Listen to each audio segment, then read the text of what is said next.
Hello and welcome back. So continuing on with the noise brush implementation here in part 2, Lee, it's all yours. All right, it's time to fix the sample method. Well, letting us know it's a noise brush is all fine and good. In the end, that isn't exactly the functionality we want. So what do we want? Well, we need to know what the width of our texture is. So I'm going to make another variable, and IntelliSense can't make up what I want the variable name to be. I wish it would though. So, but just to save time, I'm going to make a variable called width, and it's just going to hold the stencil width. So we've got our stencil width. Now I need to scale that. So I'm going to make another variable, call it scale. This will be our brush size, which we're passing in from here. Mm-hmm. And then we're going to divide it by width. This is going to determine how much we're going to have to scale our sample point by, so that our sample point is going to conform with our stencil scale. From here, we take our sample point, we divide it by our scale. Then we need to take our sample point, and to that we're going to add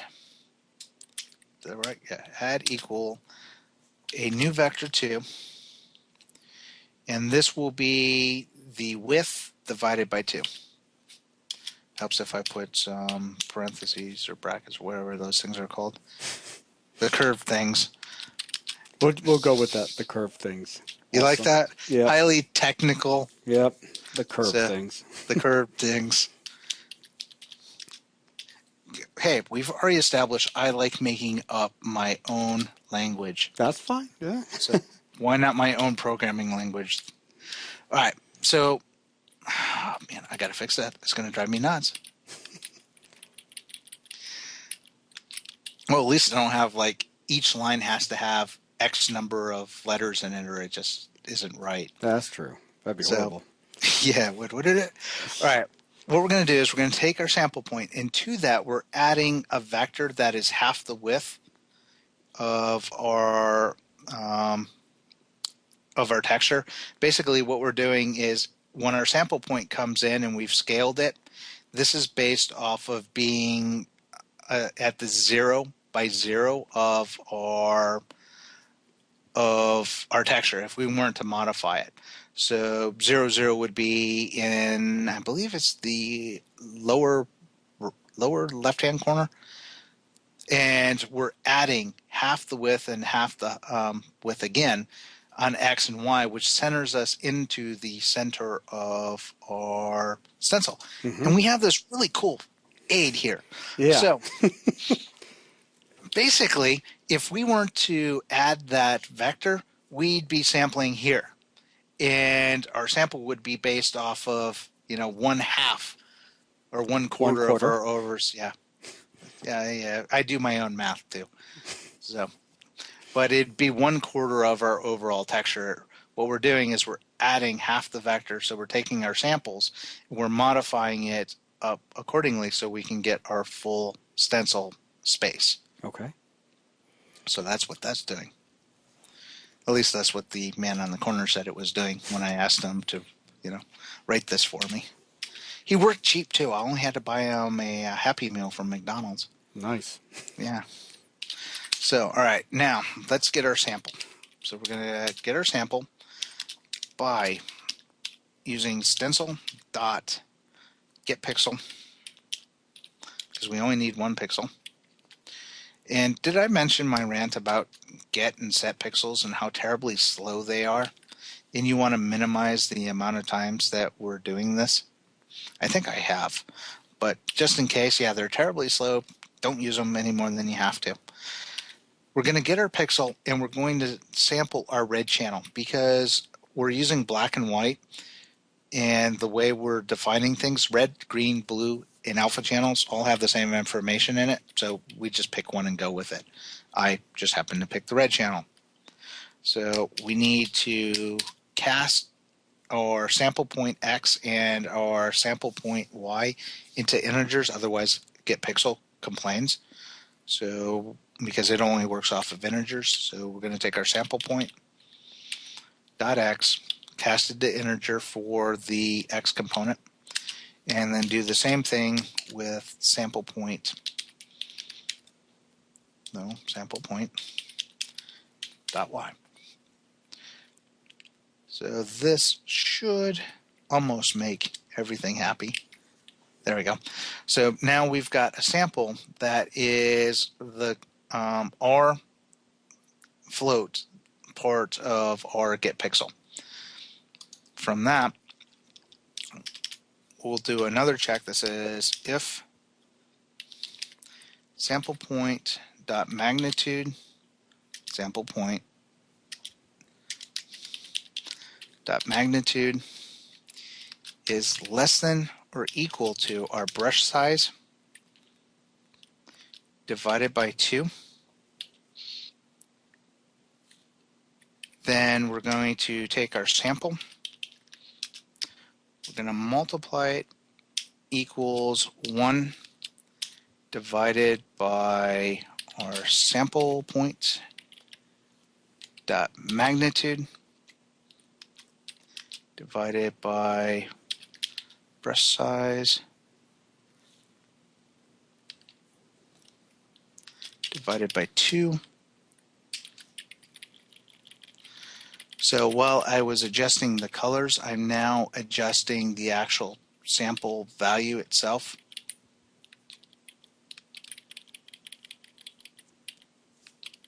And I'm going to test this out too as well when we get into the code. So we've got that. So this is, if you look, is similar to this type where we're adjusting based off of our overall brush size. What I think is that this might be a remnant from one of my previous tests. I gotcha. Which we may not need at all, and I'm going to test that out because what I might be doing is double interpolating. Mm-hmm. And if that's the case, then I'm getting a result that is much fainter than it should be. But I'm going to take the sample, I'm going to return that from this method, but I'm also, before I return it, multiply it by opacity. Okay. This is going to wire in our opacity so we can control the output of our sample as well. So, and if you remember, this is defined inside of our brush abstract class, and we default it to a value of 1. So it's going to have no effect by default. So if I go ahead and build that out, make sure that we have no errors. Now we can run over to Unity real quick. And let's go ahead and get rid of that part and main camera, because we'll probably want to adjust this. And we'll run it and see if we have a working noise brush. Well, let's find out. So T and then what is it? 3? 3, yep. Oh. Which is our or not our stencil, but what happens if you try painting? So it is, yeah, it's definitely a noise brush, but we've got to deal with the stencil, but I expected that. Hang on, I'm making cool stuff in my lava terrain. Don't you laugh at my terrain, boy. I'm laughing at your terrain. Da-na-na, look at that. Oh, it's not so cool when it's not red anymore. Yeah. All right, well, let's fix the stencil part. You know, that's fun. the most obvious. Okay. All right, now the reason why is one of the first things that we've done is we've taken out the stencil part of it, but or where we're assigning it to the default icon, which is why it all went red. But the other part that we're not doing is this is leveraging, where's my sculpt? Train Sculptor, where are you? Here it is, Sculpting. And Train Sculptor. So right now when we select the brush and we select our noise brush, we are pulling our material from the icon and we don't have an icon for this particular brush. Right. So we have to, for this brush, use the stencil. So we could do that, or we could go ahead and keep it as icon here. And set it back over there so it stays And consistent. yep, so we stay consistent here. So what we'll want to do, in addition to this, where we're setting our pixels based off of all this, we can hit our stencil and hit apply. Then we can do icon equals stencil. I'm curious to see if this works. We'll see. And then icon dot apply. I may have to do the traditional way, which is read all the pixels, put them into an array, and then set the pixels and then apply it. But I wanted to see if this method would work.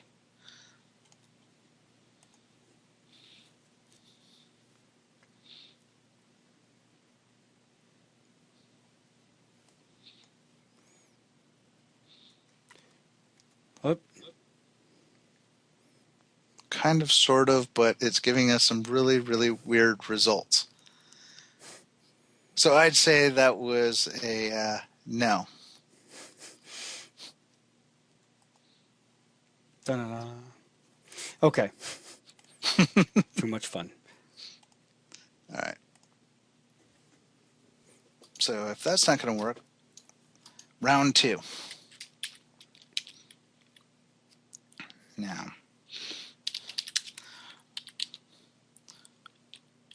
let's do var data equals a new color array of stencil.width times stencil.height. So that gives me a new array. Also not highly efficient, because if I'm going to be using this all the time, I probably should not create it on the fly. But just going for functionality right now. So this will be stencil.getPixels. No, not get type. So get pixels. And what overloads do I have? I have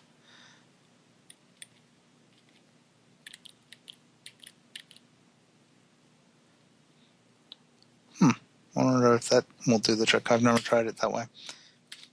So if that's the case, I might be able to just cheat and do this. And then take, actually, that's not really cheating then if it gives me that. Right. So it's like going, yeah, cheat. No, that's a built-in functionality. That's not cheating. All right, so then we just give it data. And then apply. Let's see what that does.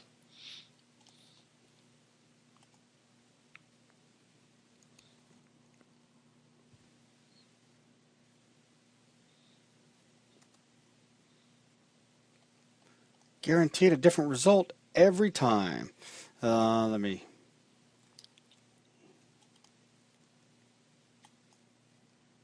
Wow, that is really interesting. Yes. It's no fun. It's no fun, Lee. It's too red. There's no shading. You liked red, remember? Ooh, look at that cool structure. Whoa, look at this. What? Now we got something. Wait, what's it doing? I'm hitting buttons on you. Stop messing with my head. That's not even funny. What's wrong with you? It was pretty interesting, actually. So we still have that. Yeah.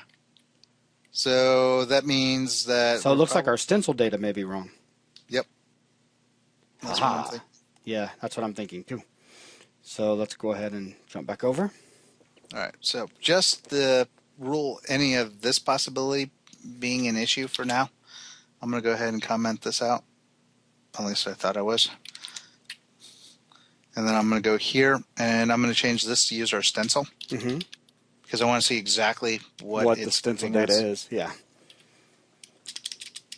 I can't type. K R. Thanks, that will help.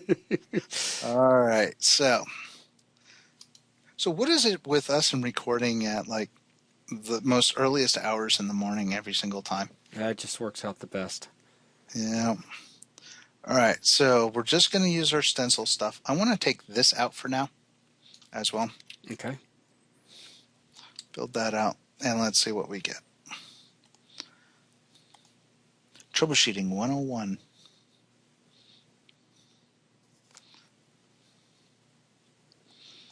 But see, once again, this is what happens when you deviate from the plan. That's what we have. Okay. Ta-da. Well, it's almost right, but not quite. What are you talking about? It's basically what we had a second ago. Same Yeah, thing. I know, but it's almost right, but not quite. Because what I'm curious is why it shows just 2 of those outside lines, Yeah. not all of them. All right. Okay. You want me to go ahead and pause for a minute while you No, review because it? I think I know what part of the problem is. Okay. Because I'm using the insets now. So that means it's only counting so it's still counting these X's and Y's, but everything else is not being set to 0 on the outside.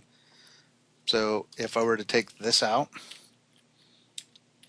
where we're doing the calculations all the way across, Mm-hmm.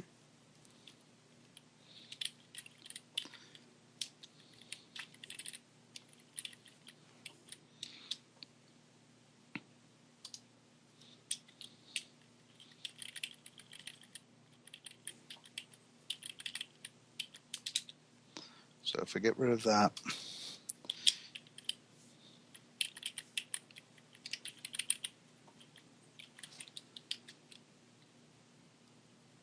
so if we leave all that, so we're going to process all the pixels as opposed to trying to limit the number of pixels.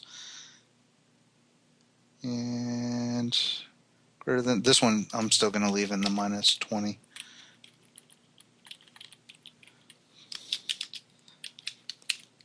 So this part, because I don't want to fade out to the to that border. I don't want it to clip there. All right, let's give that a shot. Okay. And if this doesn't work, we'll pause it and sort it out.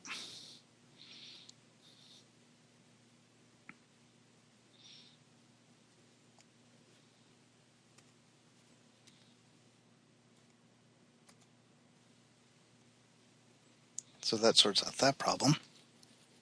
Getting closer.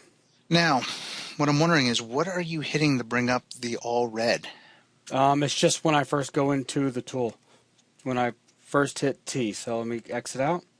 Oh, so because the stencil hasn't been applied yet. Yeah. Because when you first hit it, it's not being T. applied until after the fact. And then Okay. switch back, and then there. Bonk. Think. Right, because it's not being calculated until we get down to this part. All right, so it's kind of weird that it actually picks up on my machine. That one goes through fairly fast. Now, our alpha is not going through correctly. So, because I'm basing everything off of red and not the alpha, is that going to be it? Now, if I compare that to mine, no, it's pretty much the same thing still.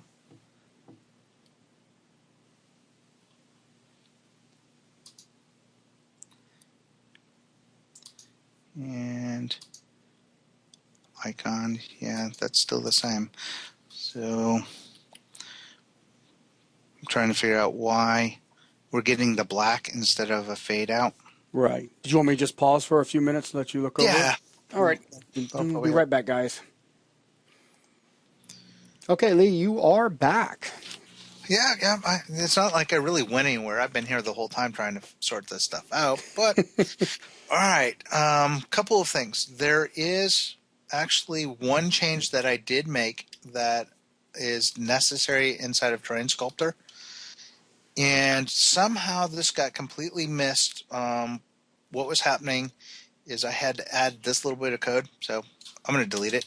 Ignore that code was ever there. We're going to retype it here in a sec.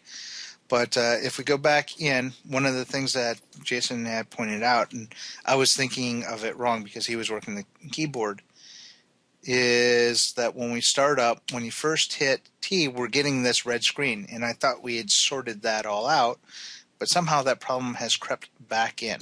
Yeah, because just a quick reminder, when we hit T, we start out with a default tool and a default brush.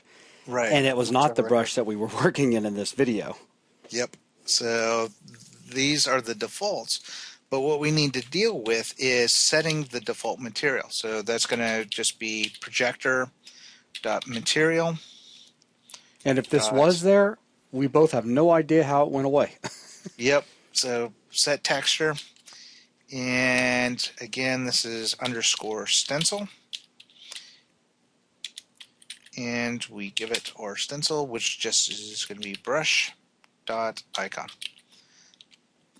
Now, it's going to complain right here saying that, it's possible for this to be null. So just to be safe, we're going to do a check to make sure that the projector.material is not equal to null.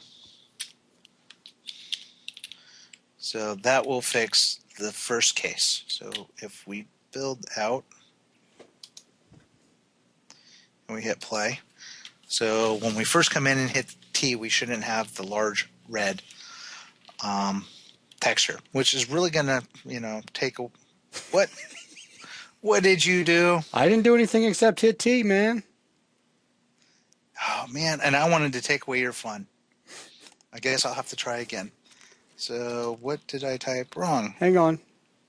Material, set texture, stencil. I'm going to copy this line because I know that line works. And I'm going to come up here to my line, and I'm going to paste that there. Material, set texture, stencil. Yeah, it looks right.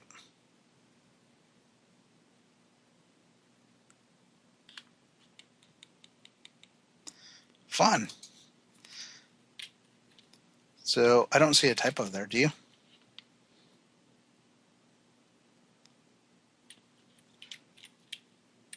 Unless possibly it didn't build. That is possible. Just looking back over the code, everything should be set right. Yeah.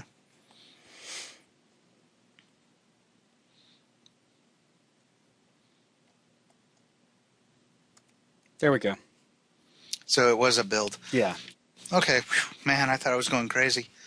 Okay, so barring the little snafu with the build out, we've got that first part fixed. Now let's get back into the issues with the noise brush. Now, one of the things that we had done is go through all these different permutations of different possible settings on ways of setting up our data.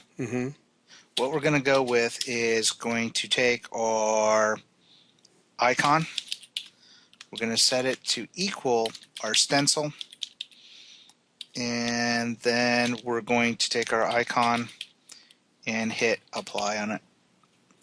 So this did work, but we were concerned about the results we were getting because they just looked weird. But we had fixed the results when we took out the offsetting part where we were setting 10 to minus 20. So when we fixed that, that meant this was initially correct. I'm just curious. Are you sure you have to apply in this case? Are you We not can try it just without. Are you not just referencing that object on the heap?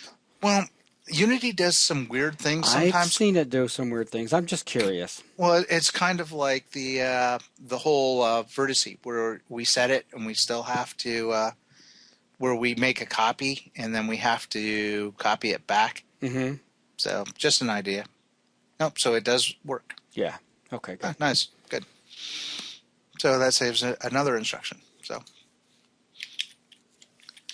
there's probably, two reasons why that shouldn't be done.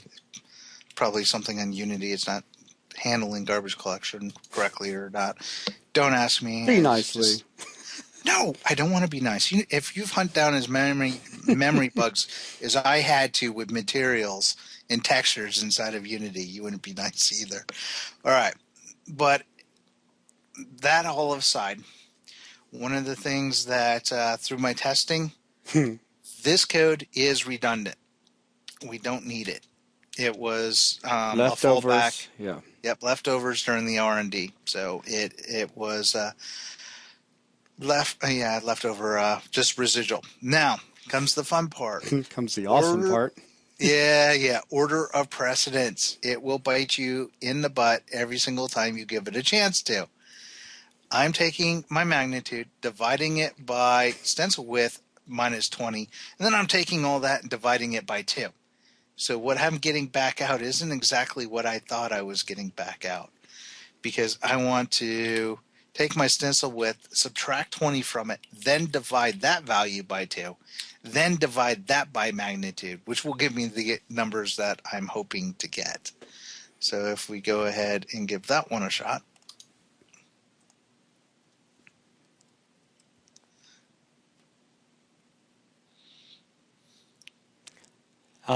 And just, well, let me go ahead and bring this up. Switch it over. And there you go. There's another problem yes, we got to deal with. Yep, we're going to get to that one next. So we fixed all the issues, apparently, with the exception of now we've got black and red fading out to nothing on the edges. So that might give you a bit of a runaround trying to figure out what that problem is. And it's nothing wrong with the noise brush. The problem itself lies all the way back in the noise class, where we're implementing our get value and get values. So just for the record, what he's doing is a hack. Hack. No, it's not. Okay. We each have our opinions. Continue, sir. This is not a hack. What we're doing right now is I'm setting my noise and I'm forcing alpha to be 1. And again, for the 3D version, we're setting it to be 1.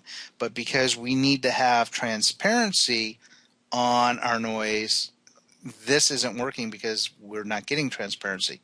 So to sort this out, what we need to do is... Oh, look at you. hack. Yeah, now it's not because I was calling you on it. No, I don't know what you're talking about. Yeah, listen to you laugh. You still look like you're guilty with your hand in the cookie jar. So we're going to implement another bool, and this is going to be called use alpha. For the record, what Lee had said was, we just need to put this one as noise also, which of course would work, but we've just limited the way that our noise works. We've crippled it to where it's always going to be using its alpha based on these grayscale colors that we're obviously getting back for the noise itself. Yeah. And I said, well, you need something like a use alpha. And he's like, we'll just throw that as a challenge to everyone. I was like, come on, that's too simple. That's too simple for even our noobs. So he waited for me to start coughing up the word hack and then switched it on me very nicely. Yep. Very nice. Of course. Well played, sir. All in the design, it makes it more interesting. So all we've done is implemented a bool in both of the methods that says use alpha. If it's true, we're going to apply noise to the alpha in addition to each of the channels of color. If not, we're going to use the noise in just the red, green, and blue and set alpha to be 1. We can take this bit of code because it's going to, hold on, Control Z. No, give me back what I had. It's karma, man. Are you kidding? Oh, there it is. Man, I was like, I got to type it again. Seriously? That's what the whole point of copying and pasting, because I didn't want to do it. All right, so we're going to take this code, put it down here. So now we have the ability to... So are you also going to do that for your we've got to do it all the way through here because we got to cascade it all the way down because we can use it here to here, but it's going to break our get values. So if we sit here, notice all upset. So we're going to have to come down here and set more bool. Set more bool.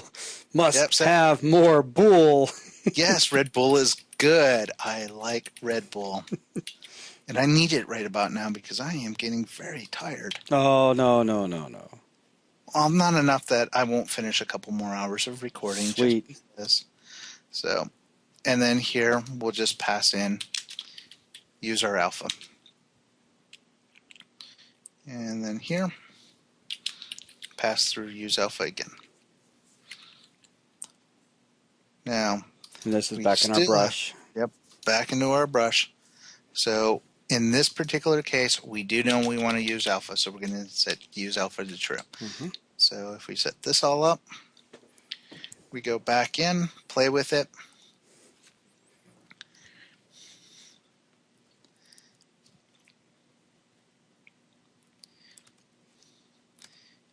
And now we have alpha. And sir, this is not a hack that was very well implemented. I'd have you know. Well played.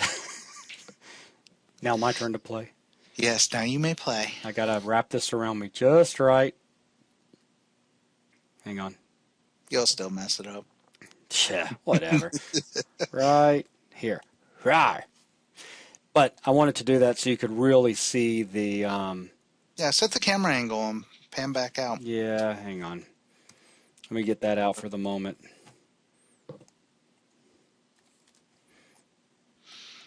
But you want to show the bleed off with the alpha? Yeah, that exactly. So you can see how it's fading off.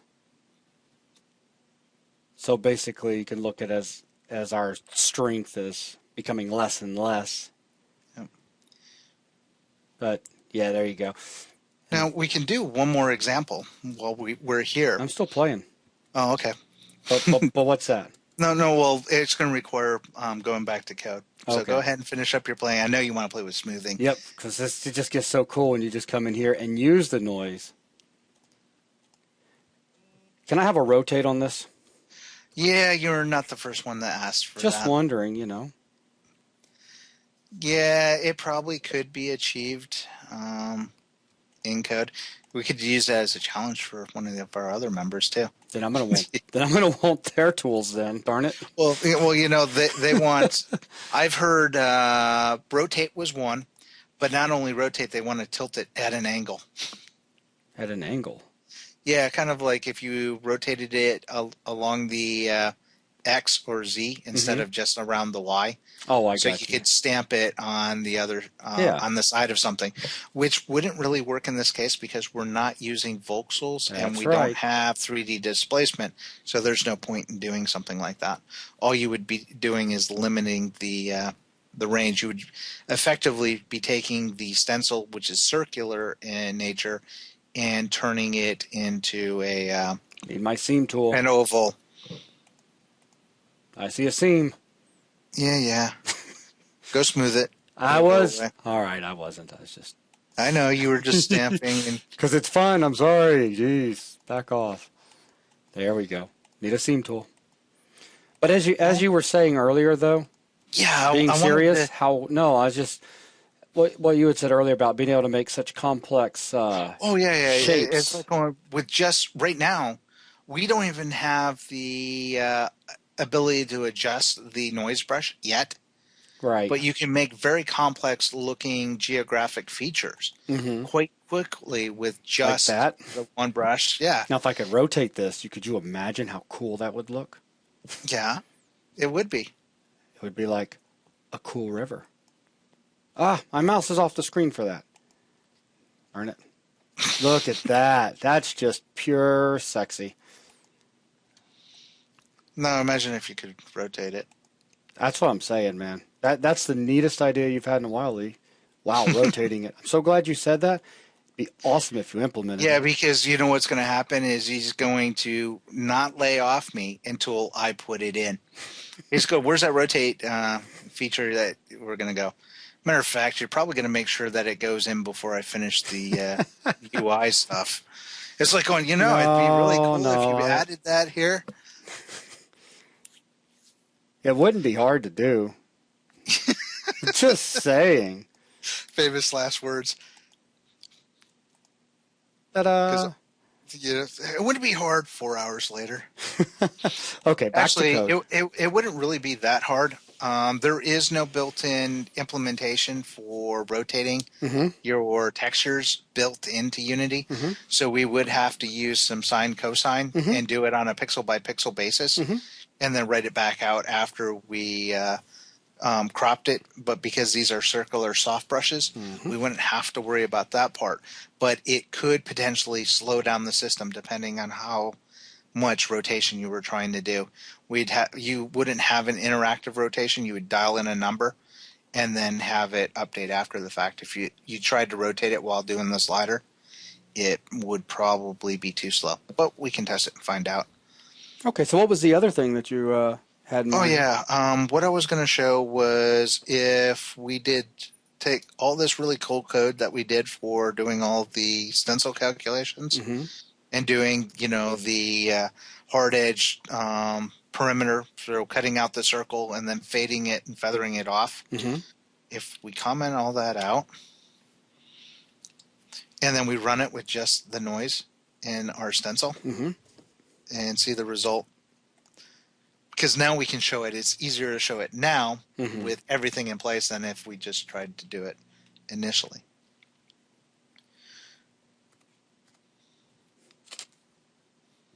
There you go.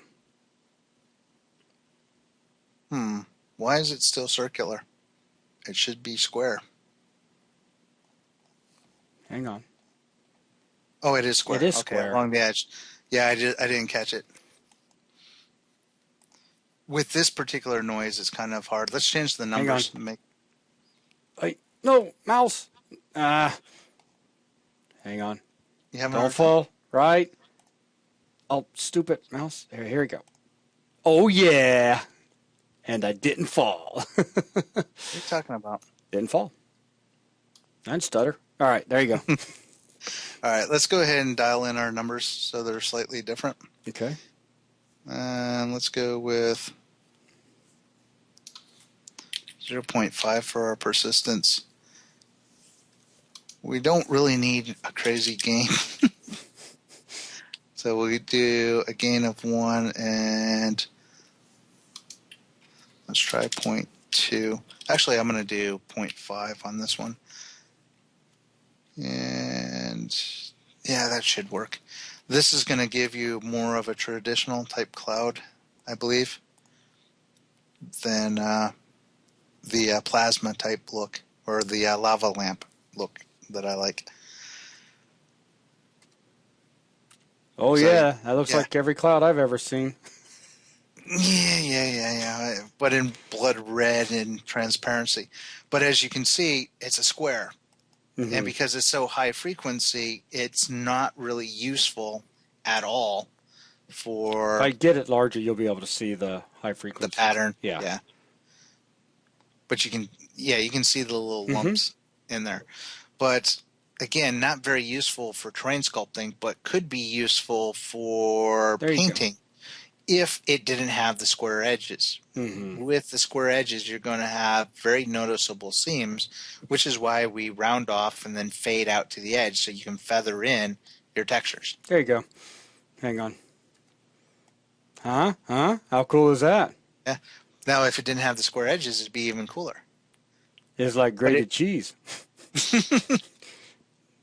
And then you go back and smooth that down, and it adds some really quick random variation to your terrain. So it doesn't look like you had a big ball of putty that you kind of moved around a bit. Right.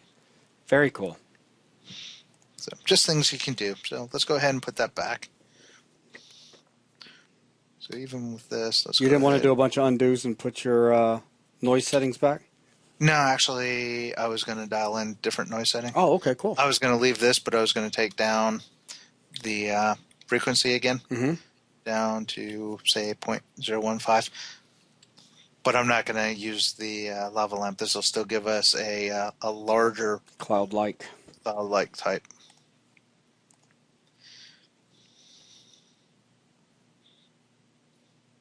But we should have the rounded off faded look.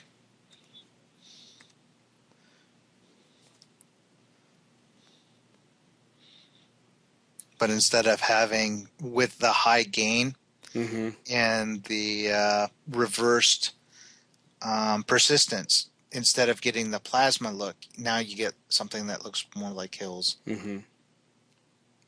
Rawr. Yeah, go do it. You know you want to. Ah! Just kidding. Oh, highlight, please. We. But, we just wanted to put in a noise brush because it's just Well, it is very cool. quick way to get stuff in. Yeah. I mean, again, complex shapes, very organic shapes quickly. Yep. And it would be really handy? Being able to rotate it? Yeah, besides that. Oh. But being able to visually adjust your noise in some sort of GUI type thing. Something tells me it's coming. Yeah, probably before the rotation part. Yep, I agree. Whoa. That was weird. What? I guess where my it was where my camera was at. You've exceeded the slope for climbing. Melting. Please help me. Wait a minute. I'm floating.